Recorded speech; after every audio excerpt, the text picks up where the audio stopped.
The year is 1992. It's February. I'm 5 years old. I'm sitting on the floor of my parents' living room in Buffalo, New York. My brother has on MTV, and this was back when MTV used to actually play music videos. And on MTV is the music video for November Rain by Guns N' Roses. It's a 9-minute epic of a song. It's a 9-minute spectacle of a video. And even at 5 years old, I realized this is the coolest thing I've ever seen. I wanted to be Slash in the middle of a windy field playing guitar solos. Hi, I'm Rick Mossey. I'm the executive producer and writer of the 80s hair band movie Turn Up the Night. And believe it or not, this is actually my original copy of Guns N' Roses' Use Your Illusion 1. This is back when CDs used to come in long boxes. And this is really what blew the doors open for me into the whole 80s hard rock genre. Bands like Bon Jovi, LA Guns, Rat, Dokken, Motley Crue. You know, as I said before, I wanted to be Slash playing guitar solos in the middle of a windy field. And you know, despite all of the late night practices in my parents' basement, the dive bars I played at in my 20s, things didn't necessarily work out that way. You know, I still had that passion, I still had the love for the music and the genre, but I found my passion and I found my calling in something else.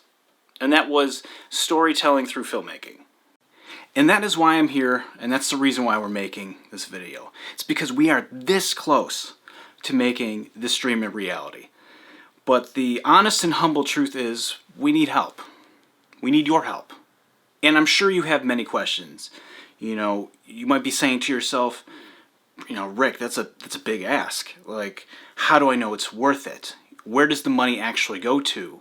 And I'm here to hopefully answer all of those questions for you.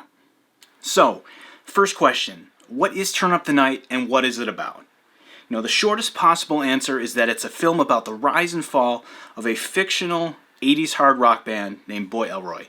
Some of you might get the reference. In fact, in conjunction with the release of this video you're watching, we've released a lyric and concept video on our Facebook page of one of the original songs from the film called The Only. Here is a short preview of that song.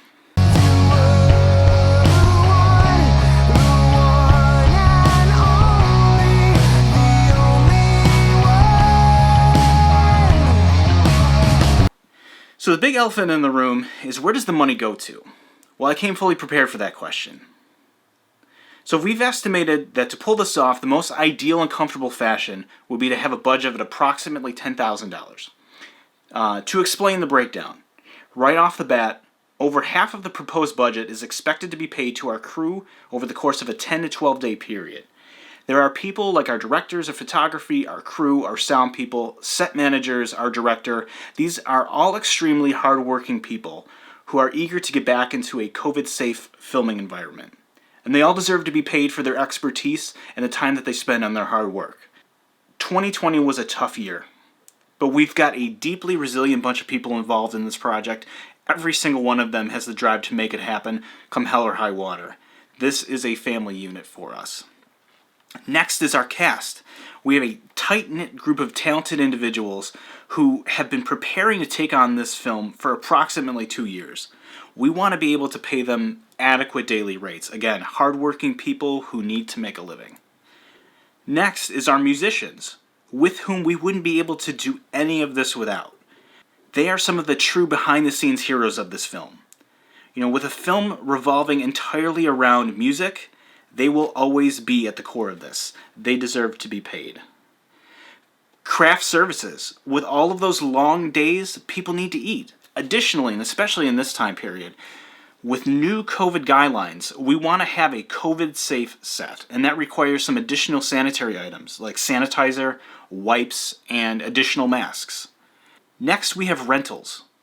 Some authentic-looking locations like studios or office buildings require an hourly rate. We want to be able to have the access to the most realistic and authentic sets. And here's a really important one. Wigs and Wardrobe. This is what keeps you invested in the movie.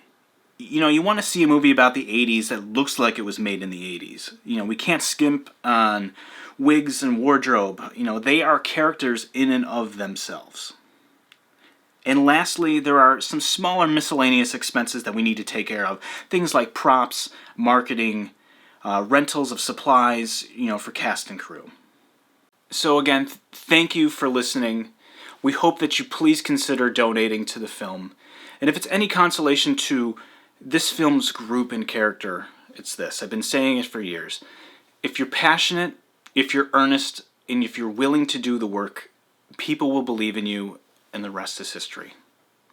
Thank you so much again for your time. Please consider following us on Facebook at www.facebook.com/TUTN movie and be part of our almost 20,000 followers.